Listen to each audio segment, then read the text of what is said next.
Olá, sou Paulo Roberto Filgueiras, professor de Química do Petróleo do Departamento de Química da Universidade Federal do Espírito Santo.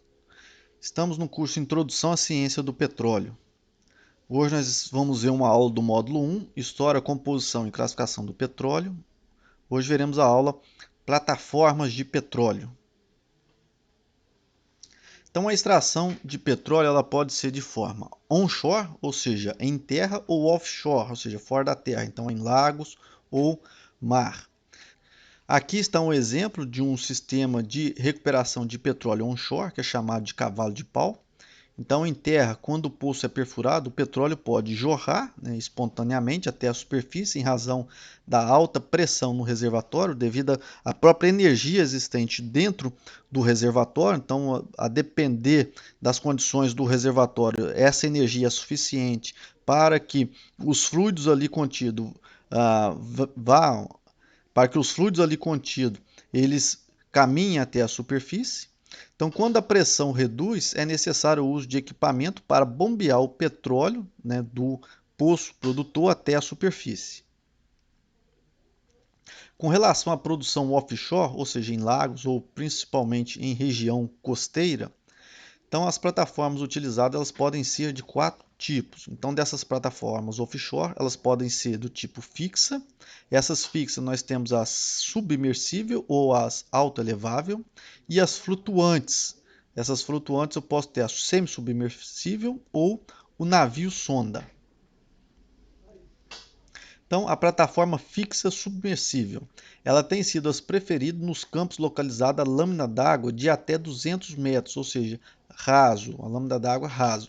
Geralmente as plataformas fixas são constituídas de estruturas modulares, como está mostrado aqui, no caso ela é fixa, elas são instaladas, né, essas jaquetas são instaladas até o fundo do mar, e as plataformas fixas submersíveis, elas são projetadas para receber todos os equipamentos de perfuração, estocagem, materiais, alojamento de pessoal, bem como toda a instalação necessária para a produção no poço. Então ela é fixa. O termo fixo é que ela fica fixada no fundo do mar, já que não é uma lâmina d'água tão elevada assim, ou seja, uma lâmina d'água para a indústria do petróleo rasa. Então elas têm dimensões gerais de uma plataforma fixa, né? Então uma altura em torno de 400 metros, né? Do fundo do mar até a torre, né? Até a minha torre de perfuração. Uma parte submersa em torno aí de 70 metros, parte emersa de 30 metros, a altura da torre em torno de 80 metros. E as estacas, as estacas aqui dessa minha plataforma, ela ela penetra até 125 metros abaixo do fundo do mar. Isso ela fica bem fixa. Então, o peso total da plataforma seca gira em torno de 36.500 toneladas, o peso da jaqueta em torno de 26.700 toneladas e o peso das estacas em torno de 11.250 toneladas, ou seja, é uma grande estrutura para recuperação de petróleo. Agora, a fixa autoelevável. Então, só pode existir em águas rasas, né, de até 90 metros. Então, as plataformas autoeleváveis são dotadas de três ou mais pernas, normalmente. Então, temos aqui um exemplo de três pernas sendo, ou a base dela sendo levada para o local onde ela será instalada. Então, as pernas movimentam verticalmente através do casco. Então, por isso que ela é autoelevável. Eu posso elevar a altura dessa plataforma. No local de perfuração, as pernas descem até o leito do mar e a plataforma é erguida, ficando a uma altura adequada. O interessante dessa plataforma é que depois ela pode ser retirada e levada para outro local de extração. Então, terminada a perfuração, as pernas são suspensas e a plataforma está pronta para ser rebocada. Existem poucas de produção, né? Então as plataformas de perfuração são em maior número. Então, a maioria das plataformas é utilizada para perfurar. Isso devido a maior facilidade em mover esse tipo de plataforma.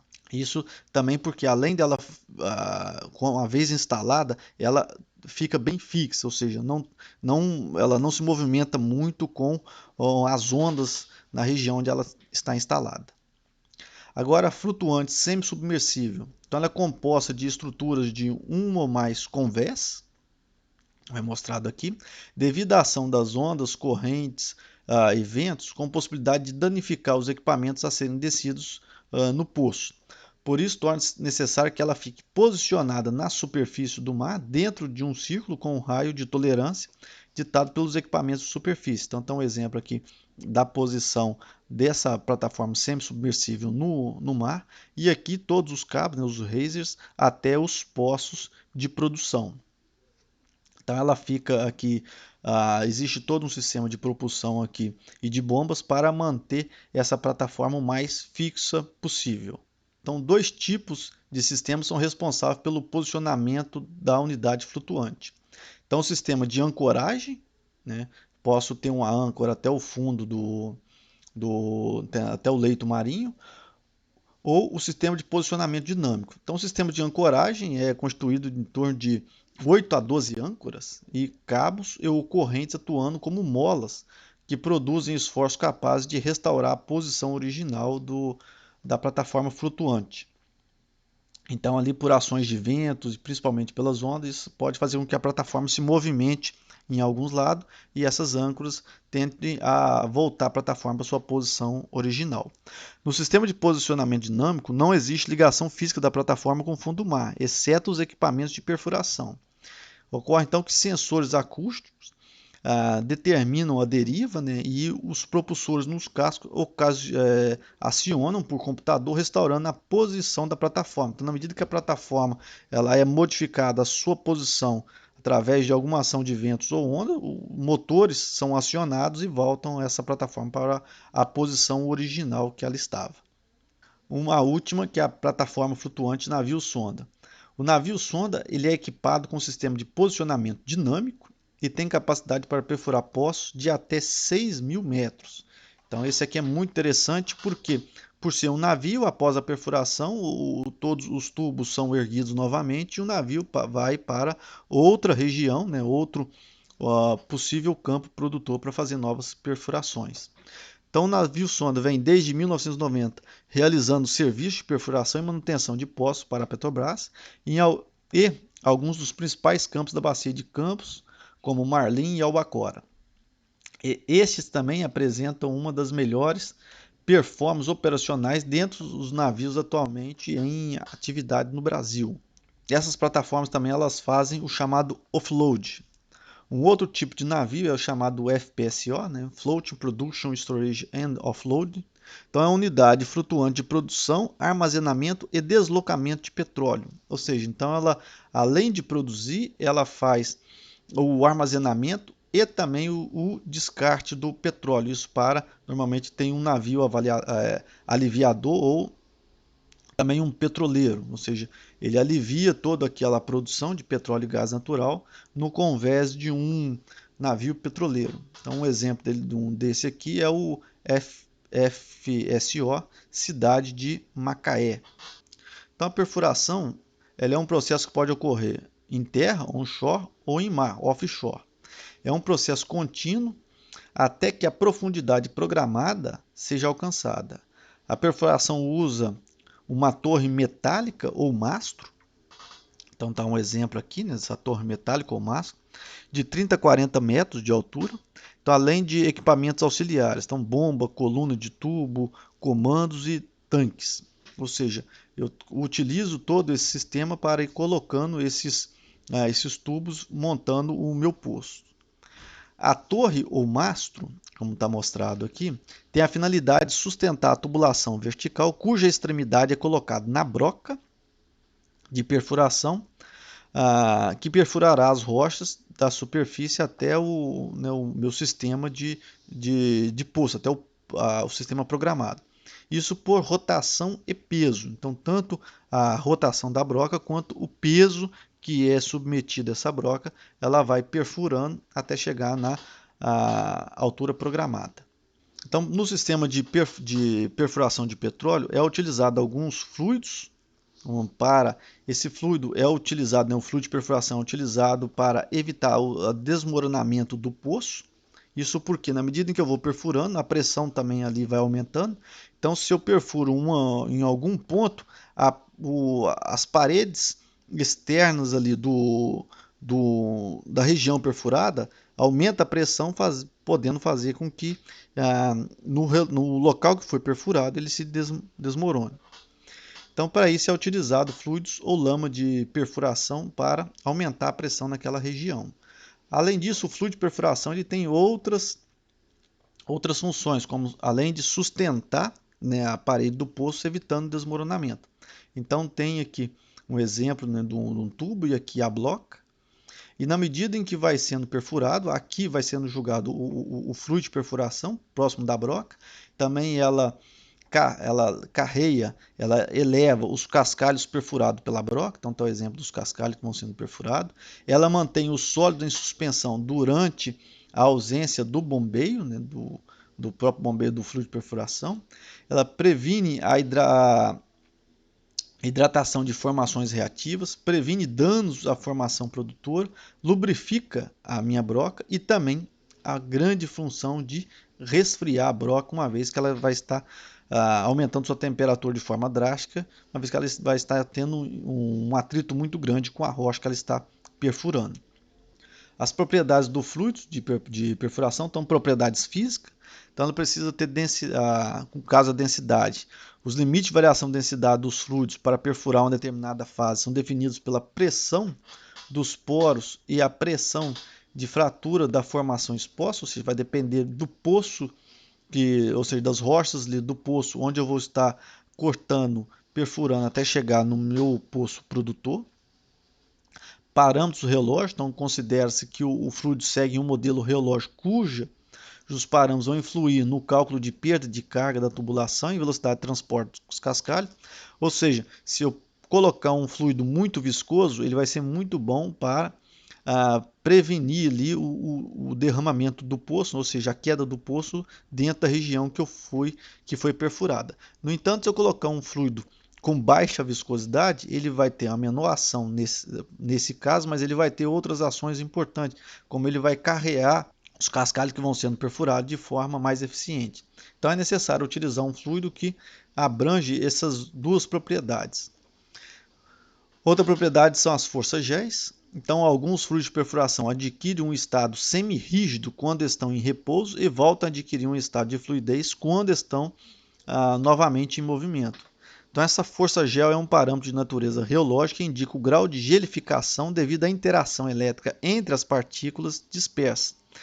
Ou seja, se eu tiver um fluido que, se ele entrar em repouso, ele aumenta muito drástica a sua viscosidade para depois eu necessitar de uma grande energia para voltar ele a fluir, isso pode ser complicado, porque na medida em que eu vou estar parando, cessando um pouco o movimento de perfuração para adicionar novos tubos, ou seja, para ir aumentando o tamanho do meu poço, então pode ocorrer que em algum momento o fluido de perfuração ali parado, ele pode se formar ali um gel e depois não voltar a fluir, não voltar a ter a sua função original de fluido e levar esses cascalhos em direção à superfície. Então, a força gel mede a resistência do fluido para iniciar o fluxo quando este fica um certo tempo em repouso. A diferença entre elas indica o grau de tixotropia do fluido.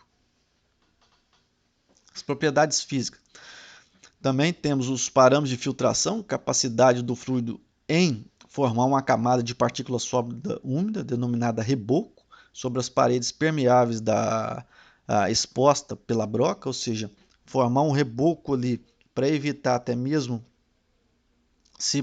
que eu tenha outros fluidos entrando na região perfurada. Também o teor de sólido, esse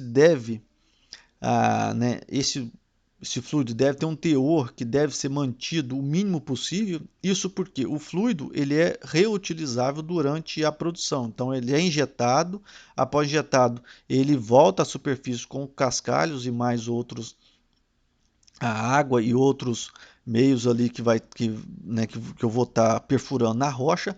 Ele é reprocessado e volta novamente para a perfuração. Então, nesses movimentos, pode ser que vá aumentando muito a quantidade de partículas sólidas no meu fluido.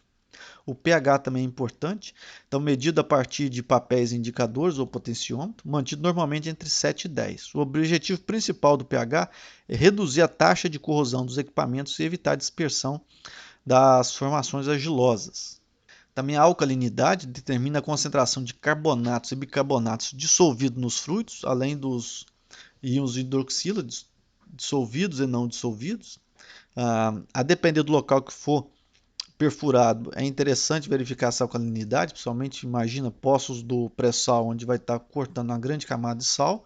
Se eu utilizar um fluido um pouco mais ácido, aquilo pode corroer as paredes internas e eu ter, em vez daquele formato circular, turbular, cilíndrico que é mostrado, eu ter vários brocos ali, eu posso quebrar em várias frentes, fazer várias fissuras na minha camada de sal, uma vez que o sal ele é bem mais maleável do que as rochas normalmente perfuradas na parte pós-sal.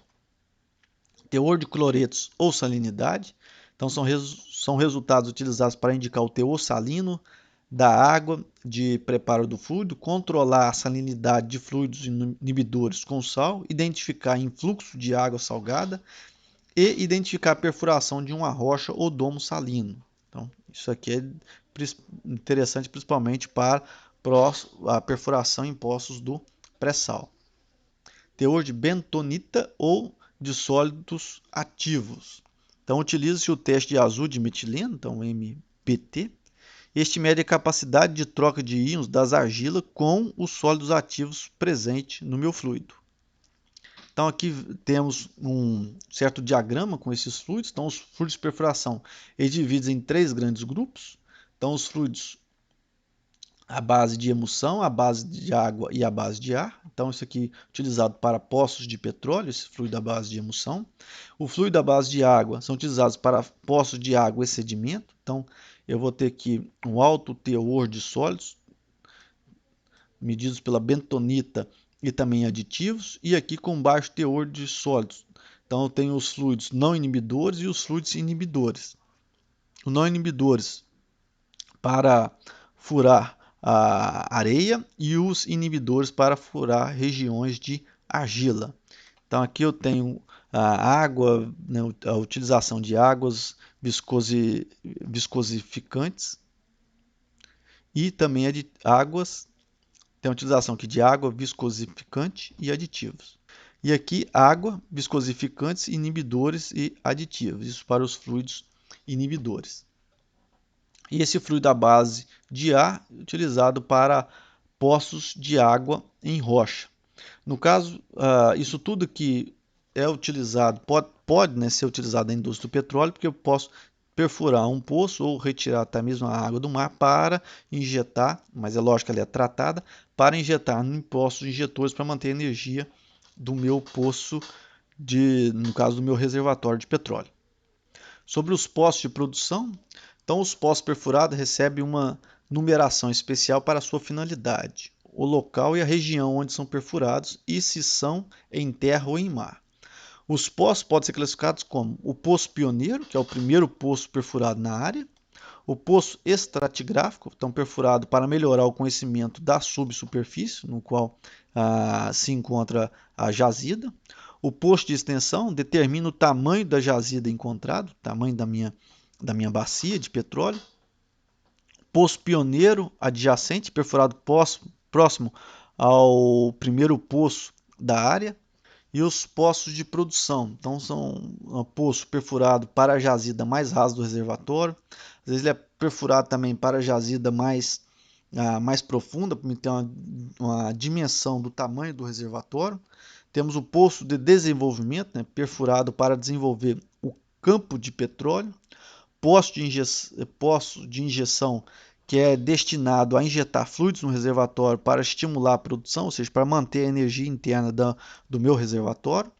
O poço de água destinado à produção de água subterrânea, essa água pode ser utilizada para injeção ou pode ser utilizada para, em alguns outros aspectos dentro da área de produção do petróleo, ou seja, para resfriar algum equipamento, ou utilizado também para o consumo humano, no caso não diretamente para ser água potável bebida, mas para ser utilizado por outras formas ali de utilização pelo homem dentro da plataforma. O sistema de segurança do poço é constituído de equipamentos de segurança de cabeça de poço, então ESCP, e de equipamentos complementares que possibilitam o fechamento e controle do poço. O mais importante é o Blowout Prevent, que é o BOP, que é um conjunto de válvulas que permite fechar o poço. Os preventores são adicionados sempre que houver alguma ocorrência de um kick, né, ou seja, um fluxo indesejável de fluido contido numa formação para dentro do poço. Ou seja, quando eu tiver normalmente eu tenho um fluido sendo produzido, aquilo ali, esses fluidos, uma mistura, pode ser uma mistura normalmente de água, óleo e gás, e pode ser que por algum instante eu tenha um influxo de água. Então eu tenho um kick, o que passa de fluido e vira somente um único fluido, água, e depois pode voltar novamente a ser um fluido. No caso, uma mistura desses meus fluidos que eu estou produzindo. Se esse fluxo não for controlado eficientemente, poderá se transformar num blowout, ou seja, o poço fluindo totalmente sem controle, danificando a sonda, causando acidentes pessoais, perda parcial ou total do reservatório, poluição e dano ao meio ambiente. A cabeça de poço, então, é constituída de diversos equipamentos que permitem a ancoragem e vedação das colunas de revestimento de superfície. Então, temos exemplo aqui dessas válvulas lá fechada, a linha de ataque emergencial, né, caso ocorra algum problema no poço. Então, tem a cabeça de revestimento, o carretel de perfuração, adaptadores e acessórios, todos esses aqui para controlar o fluxo de fluido que está sendo produzido e também poder, né, na cabeça de poço, poder fechar e estancar a produção. A cabeça de revestimento é o primeiro equipamento a ser adaptado no poço de revestimento da superfície, com a finalidade de sustentar os revestimentos intermediários e a produção através de seus suspensores, propiciar a vedação do anular do revestimento intermediário ou de produção com a própria cabeça, permitindo o acesso a este anular, e servir de base para a instalação de outros elementos da cabeça do poço preventores. Por hoje é só, bons estudos!